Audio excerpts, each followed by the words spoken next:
Bienvenue dans le goût du savoir. Si tu aimes la vidéo, like et abonne-toi. On va y revenir comme ça, on va dire au revoir à Juju qui est là, voili voilou, et moi je suis de retour aussi. Alors ma Cécile, aujourd'hui cours Oui, comme toujours passionnant avec toi, on apprend les choses toutes les semaines, c'est ça qui est vraiment génial. On va parler aujourd'hui de concentration. Ah ça y est, Aurélie arrive, elle nous rejoint. Euh, on va peut-être dire à Alice si elle veut y aller, qu'elle peut y aller, hein, Alice, hein. Je sais pas si tu vas aller t'occuper du petit peut-être. oh, je vais rester. Ma petite fille, son papa s'en laisse promener, donc je vais profiter pour Ah, rester c'est beau, avec bah vous. C'est génial. quand Bah comme même ça, trop tu vas bien. aussi apprendre des trucs avec notre copine Cécile Ounette. Aurélie est avec nous. Coucou Aurélie, bienvenue, bienvenue, bienvenue. Je vous entends Euh, pas. ah, tu nous entends pas? Bah ça, c'est un problème de chez toi, je pense. Euh, ou alors c'est peut-être de chez nous. Bah, faut raccrocher et J'entends pas. recommencer. Mais Fred va s'occuper de toi. On va voir. Alors, en tout cas, Cécile, donc la concentration aujourd'hui, nouveau sujet. On va passer sur ta petite présentation. Attends, regarde, je l'affiche. La voici, la voilou. Hop, elle est là. La présentation. Optimise la concentration dans les tâches du quotidien. On te voit et on va rajouter un peu tout le monde. Aurélie nous rejoint en 1. J'espère qu'elle va nous entendre cette fois. Hop, hop. Et voilà Aurélie, tout le monde est là. Alors, optimiser sa concentration dans les tâches du quotidien. Oui, tout à fait. Donc les semaines précédentes, on a vu la différence entre l'attention et la concentration. On avait dit que l'attention et la concentration étaient très liées, mais que finalement la concentration, c'était une technique à appliquer. On a vu la semaine dernière que dans les tâches de scolaire, c'était extrêmement important. Et aujourd'hui, on va voir aussi dans les tâches du quotidien qu'il est tout à fait possible d'optimiser sa concentration. Et du coup, cette optimisation permet d'être totalement autonome, déjà en étant adolescent, puis jeune adulte, et puis pour toute sa vie. Donc, C'est important. c'est important. Ce sont les bonnes habitudes à avoir. Donc, on avait parlé des PIM, hein, je ne sais pas si vous vous rappelez, hein, les trois doigts, donc perception, intention et manière d'agir. Donc, déjà, avant de commencer quoi que ce soit pour avoir une concentration optimale, c'est d'avoir déjà une bonne perception de la tâche que l'on a à faire, et puis aussi une intention, pardon, qui est très précise. Donc, on va prendre un exemple. On est beaucoup dans dans la cuisine aujourd'hui, hein, pour faire un gâteau, par exemple. Donc déjà, C'est qu'est-ce toi qu'il faut ça? faire? Bien Ça te sûr, tu ressemble m'as pas reconnu du par ma tout. coiffure. C'est ma coiffure. Ouais, non, quand même, t'es mieux coiffé que ça, quand même. Ça dépend des jours. Donc déjà, faire un gâteau, c'est avoir une perception, une intention claire avant de commencer quoi que ce soit.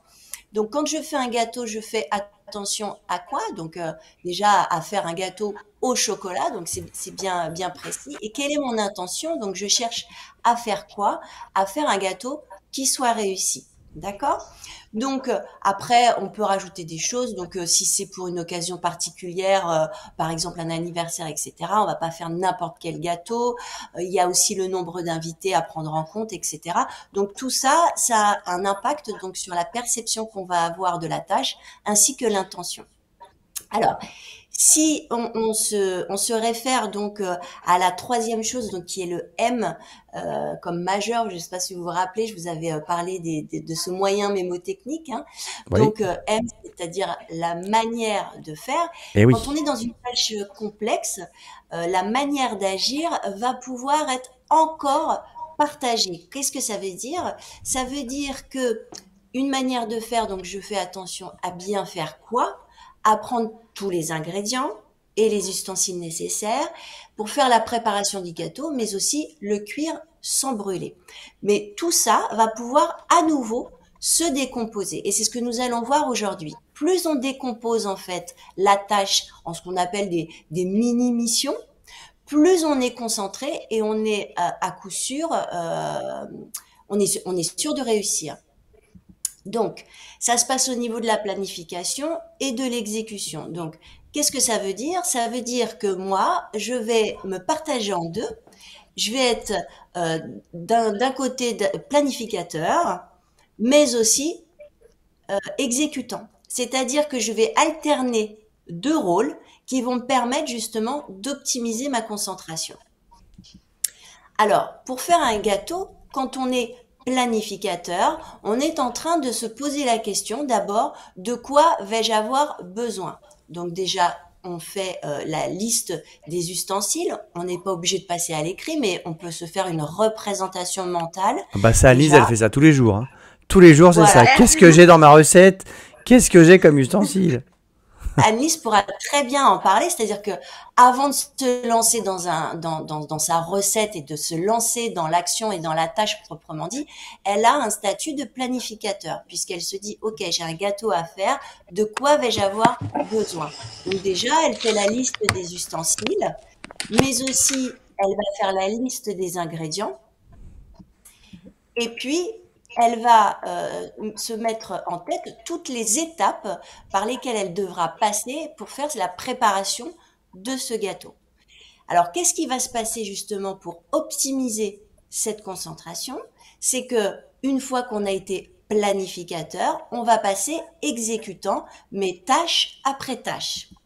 Donc, le planificateur va parler à l'exécutant et il va sans arrêt y avoir des allers-retours entre cette planification et l'exécution de toutes ces tâches. Comment ça se passe? Donc ça veut dire que le côté planificateur va dire à l'exécutant, eh bien, vas-y, il y a tous les ustensiles, va les rassembler. Une fois que les ustensiles sont rassemblés, le côté planificateur va dire, OK, c'est bon, tu peux continuer. Puis après, l'exécutant va chercher les ingrédients et toujours pareil, eh bien, il va y avoir un aller-retour entre le planificateur qui va vérifier en effet les ingrédients, tout est là, etc. Et puis la même chose pour la préparation. Alors, pourquoi ces allers-retours entre le planificateur et l'exécutant? Eh bien, pour justement être sûr que toutes ces petites missions vont être correctement faites et vont être réussies. Et plus le temps et plus la mission est petite, plus la concentration est optimisée. C'est le fait en fait de découper toutes ces tâches et ces allers-retours entre est-ce que c'est bien ce que j'ai fait, oui c'est bon, je peux continuer, etc., qui va optimiser la concentration. Et c'est finalement quelque chose, ce sont des habitudes, des automatismes qu'on a et qui peuvent bien sûr s'appliquer dans toutes les tâches du quotidien. Donc par exemple, lorsqu'on est en train de faire ses devoirs, on peut très bien avoir donc un planning où on découpe finalement la tâche que l'on a à faire en petites tâches pour arriver finalement à l'exécution de la tâche de manière générale. Donc un planning avec un temps donné aussi, puisque le temps est extrêmement important lorsque on fait ces petites étapes. Par exemple aussi pour faire son sac ou alors pour ranger sa chambre, puisque quand on a une chambre en désordre, le planificateur va dire bah, qu'est-ce que je vais ranger en premier? Peut-être que ça va être mon bureau, peut-être que ça va être déjà faire mon lit, etc. Et l'exécutant, le côté exécutant va faire. D'abord, je range mon bureau, donc l'exécutant va faire le rangement de bureau. Le planificateur vérifie, il dit OK, tu peux passer à autre chose. Maintenant, tu peux mettre toutes tes affaires qui traînent et les trier, soit les mettre dans le panier de linge sale, soit les ranger. Voilà. Ce sont ces allers-retours que l'on va avoir. Alors tout ça, bien sûr, le planificateur et l'exécutant, c'est nous-mêmes. Hein, on est d'accord. Hein, ce sont deux rôles qu'on a nous et qui prennent chacun Ils son, sont à son l'intérieur de nous et tour. on passe de l'un à l'autre en permanence. En gros, on planifie, on C'est exécute, ça, on planifie, on exécute, on planifie, on exécute. Si on planifie pas, on aura exactement, du mal à exécuter. C'est ça en gros. exactement. Puisque Et comment on peut se l'exécutant, faire il aider? va être, pardon? Comment est-ce que tu as des astuces pour se faire aider? Tu vois, parce que bah, le planificateur, il peut oublier quelque chose. Ou comment il fait pour bien vérifier t'as- comment on fait pour... Alors après, c'est tu le vois? planificateur, il va être déjà avec son objectif clair. Si par exemple on reprend la chambre, ranger sa chambre, le planificateur, il sait que pour ranger sa chambre, il va se fixer un objectif, c'est que tout soit en ordre, tout soit rangé, rien ne traîne, etc. Puisqu'il a un objectif clair, alors il va dire bah pour que tout soit en ordre et que rien ne traîne, par quoi je vais devoir passer. Après, il se peut que le planificateur oublie certaines choses, ce n'est pas grave. C'est-à-dire que c'est une erreur, il rectifie son erreur, il rajoute quelque chose dans la planification, pardon, et l'exécutant après va faire les choses. Mais si par exemple on dit à un ado ou un enfant devant cette chambre, range ta chambre, il se peut que il y ait des plein de choses, plein de tâches en fait qui arrivent en même temps, et du coup il n'ira pas au bout de la tâche. Donc le fait de décomposer optimise la concentration et en plus on arrive au bout de la tâche parce que ça peut être aussi assez déstabilisant et décourageant. Donc faut pas hésiter lorsque vous avez des enfants et que vous leur demandez quelque chose, finalement à voir avec eux qu'est-ce que tu as à faire, quelles sont les étapes par lesquelles tu dois passer, par quoi tu vas commencer, d'accord, tu ne fais que ça. Puis après, tu reviens, quelle est la deuxième étape par laquelle tu dois passer? Ok, tu ne fais que ça, etc. Et c'est ces allers-retours et cet accompagnement que vous avez avec votre ado, votre enfant, qui va lui permettre après d'avoir de bonnes habitudes pour réfléchir et pour agir. Et c'est par ces allers-retours et ça peut paraître un petit peu chronophage si vous voulez au départ, mais plus vous le faites de manière ritualisée, plus finalement l'enfant va avoir ses habitudes de réflexion et d'action, et puis il va devenir surtout de plus en plus autonome. Exactement, comme nous quand on fait la cuisine, hein, parce que maintenant on est tous des grands cuisiniers.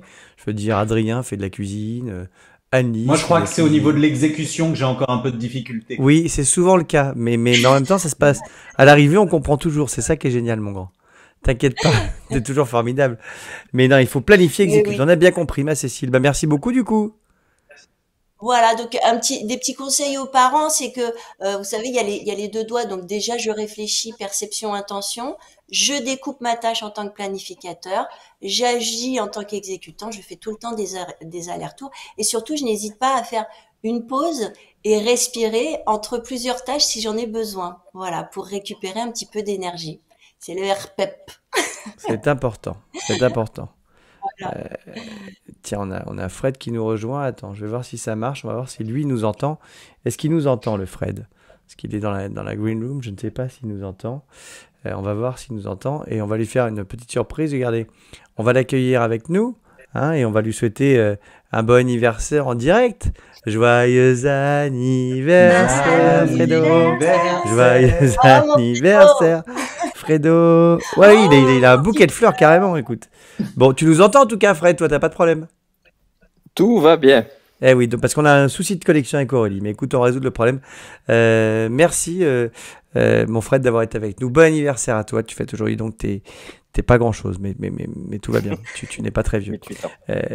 C'est super. Bon, les amis, nous revenons à l'émission. On va dire au revoir à Fredouille. On revient à l'émission. Évidemment, sachez que nos profs de maths sont en vacances et que ce sont vraiment les deux profs de maths les plus déjantés de toute la planète. Ils sont incroyables. Vous allez voir, leur cours